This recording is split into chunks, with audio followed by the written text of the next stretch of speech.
Be warned, if you go down this rabbit hole, it's never ending. Let me explain. I just turned 50 years old, and for a birthday present to myself, I went ahead and ordered the Fuji X100-6. I actually pre-ordered it 3 hours after the pre-order was available. That was back on the 20th of last month, and right as I was coming up to the 21st, which was my birthday, it's still on back order. I went ahead, I couldn't help myself. I justified it by saying, hey, you're 50 years old now, do something special for yourself. So I picked up the Leica M6. And another reason I thought it was justifiable to pick this camera up is I thought it would go very well with my new Leica MP. Clearly I've got an addiction, and let me tell you how it starts, just so you know the signs, all right? So once you start watching these videos of Leicas and you see that these are just simply the most beautiful cameras in the world, there's nothing even close in my opinion, except for maybe Hasselblad. I originally wanted the M6, but I just couldn't stand the thought of going and spending that much money on a used film camera, and I thought the M3 was beautiful, but still kind of out of my price range. So I did what most people will do, opt for something that's far cheaper and looks very, very close. So the Canon P is a beautiful camera, no doubt about it. It's gorgeous. It does resemble the Leica. I did have the original Canon 50mm f1.8 on it. Actually, I got it right here. It was listed as mint, and the camera certainly is, but the lens is beautiful on the outside, but the inside is just filled with fungus. I may do a video on trying to clean this up. I have a feeling they already tried, and that's just completely destroyed the glass, but we'll find out. So with that said, I ended up ordering this beautiful Voigtlander here, 50mm 1.5, and let me show you the aperture blades here. She's a beauty.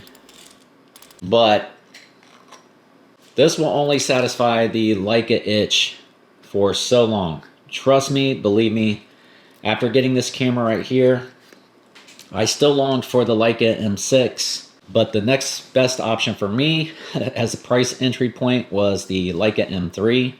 So of course I still had an itch that I had to scratch. I saw the M10 and I really, really wanted it. And I just realized that's just too much money for a camera. I'm not going to spend it. So I ended up getting the Leica Q2 monochrome. I was shooting a ton of black and white, so I figured why not do something special, get a special camera, something that not everyone's going to have or use. And I was almost exclusively shooting black and white, at least the JPEGs. I don't typically edit a lot of images, so you know, I did my preset in the Fuji X100V and just stuck with that. With that said, I was still longing for the Leica M10, and what do you know, they brought out the Leica M11. Of course, I'm still holding out on that because it's just too expensive. And then I saw the M11-P and the matte finish on it, just the overall looks of the camera. That was it. I had to have it. And I thought, you know what would make a beautiful addition to this M11-P right here? This M6 right here. These two cameras right here, I just feel like will completely satisfy me as far as the cameras go. Now all of a sudden I'm on the search for lenses because this right here is currently the only Leica lens that I have. I am looking for some old vintage lenses, and this lens was an absolute fortune. It does have the close focusing distance on it, which you'll have to use the screen for. And I just thought the two-tone silver would look awesome instead of getting the black. I just like the way the silver looked, and I thought it might look pretty damn good on my M3 as well. With that said, happy birthday to me. Just know if you go down that Leica rabbit hole, it goes deep. Just be prepared.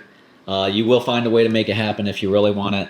And I just love these. I love the way they feel. It's amazing. I'm just so looking forward to getting out and shooting with these cameras. I still think, though, if you can't afford to get into this just yet, just know that this Canon P right here, she's a beauty. The quality, the weight when you feel it is very, very similar to these cameras. Canon did an awesome job with this. It does satisfy that itch. I had this camera for probably a year or more before I picked up the Leica M3. yeah. So if you go down that rabbit hole, just be careful. If you're already watching a bunch of Leica videos on YouTube, you're already in it. Even if you haven't bought it, you just don't know it yet. With that said, I am doing a camera giveaway. I'm going to give away 3 of my cameras. One being this beautiful Polaroid SX70 back here. If you want to check out details on that, I'll link them below. Other than that, if you want to see more from me and see my journey with these cameras and some pictures, hopefully some good pictures that I get in the future, give me a subscribe. I'd appreciate it, and a like. We'll see you next time.